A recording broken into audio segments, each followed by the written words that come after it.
Switching gears to baseball, the A's say they're going to charge rival Giants fans more to go see games in Oakland. Time for fair or foul. All right, so on Saturday, A's president Dave Cavall announced that San Francisco Giants fans who wants to go see games over across the bay in Oakland are going to be subject to a specific fee, and that being they're going to be charged a rivalry fee of $20 extra to go park and basically tailgate or do whatever the hell you want to do in the parking lot of the Oakland Coliseum.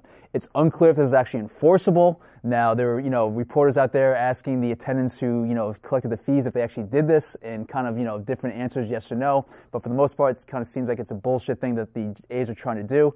So we call them fair or foul on the A's trying to charge Giants fans more to go see the games. I think that's fair. Yeah? That is hilarious. Like, I'm surprised that's just starting. Like, if you want to neutralize the opponent, that's the best way to do it. Yeah. Overcharge their asses for everything. Parking, give them bad seats. Like, teams do it. I mean, there's locker rooms where I heard back in college, like, locker rooms are all pink. Make them, in Iowa.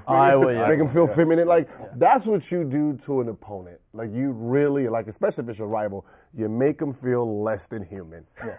Supposedly, Giants fans, if they go up to the gate when they're paying for their extra parking, if they say, go A's, they can get out of the fee. But again, it's not really enforceable. But that's the problem. You're forcing diehard fans of a team to to go against their grain. Yeah. That's all it really is. Like, so if you don't want to pay the extra $20, what are you going to do? Well, you're going to take the jersey off before you go to the line. Or you can just take public transportation and avoid this nonsense. But I'm just saying, but that's what they're going to do. That's what they're forcing them to do. Take off the uniform. Disown your team if you don't want to pay the $20. I'm calling it completely fair because it's genius on three separate levels. One, if they're San Francisco Giants fans coming from San Francisco, we know how that area is booming, how many people with large incomes are out there. Hey, we're going to charge you $20 extra a part. I'm with that. Second, if they're a diehard fan, make them cheer for the other team. That's you what want to wait $20, whatever. Yeah. And then also, if this is illegal or somehow is frowned upon by the MLB or whoever, great marketing. So I'm with it. I'm with it 100%. So this is great. I hope they don't get in trouble for it because that is just amazing. That is, I just think it's amazing because when they go to the Giants, I'm pretty sure they're going to charge them an arm and a leg. Yeah, I'm gonna call fair on this. It's kind of like a tongue-in-cheek thing the A's are doing, but it's obviously drumming up interest on a team that's going to be shit again in a shitty Coliseum, a shitty area to go watch a game. So yes, props to the A's for coming up with this little scam right here. I mean, it basically is though. I mean, you're trying to charge Giants fans who are idiots $20 extra by telling the parking attendants. So say you're gonna pay $50 if you don't say go A's. So if that's $50, go A's. If that's a scam, what do you call the Jets then? Over the past couple of years, Jets are a farce of a franchise. They got to pay to go watch that. What do you call that? I used to pay thousands of dollars for those awful season tickets. So I got scammed big time, yes. I'm sorry I brought up an old wound. I apologize. That ain't an old wound. He's still a Jets fan. I know, I'm still a Jets fan, but we all make mistakes. He's still a Jets fan. Cap, what's the funnest or strangest thing that you've seen a team do to like egg on an opposing fan base? Have y'all seen it at all? Have y'all heard it over the years? I mean, this is one of them. This is. I mean, like this, a fan base? Yeah, I'm trying to think of what kind of. Sacramento. What they do? Usually when the Warriors came to town back when they did dollar beer night. Oh, that's amazing. Oh, that's a recipe for disaster. But that was the point. Dollar beer night, and you already know what's going to happen. As soon as you see Golden State jerseys in the stands, the beers is coming, the fights are starting.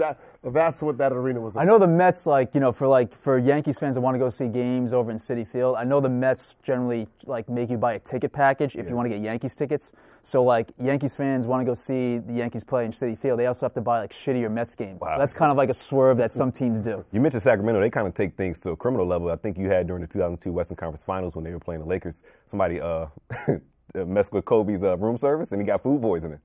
Oh, no. That's just normal. That's a normal thing. I got food poisoning with our first round. It was a 2004-05 when we played Chicago. Oh, wow.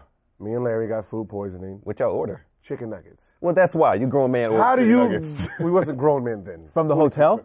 Yes. How do you get food poisoning on chicken fucking nuggets? Did you order chicken nuggets? You don't. So we were told, do not order room service because obviously this staff is Chicago Bull fans.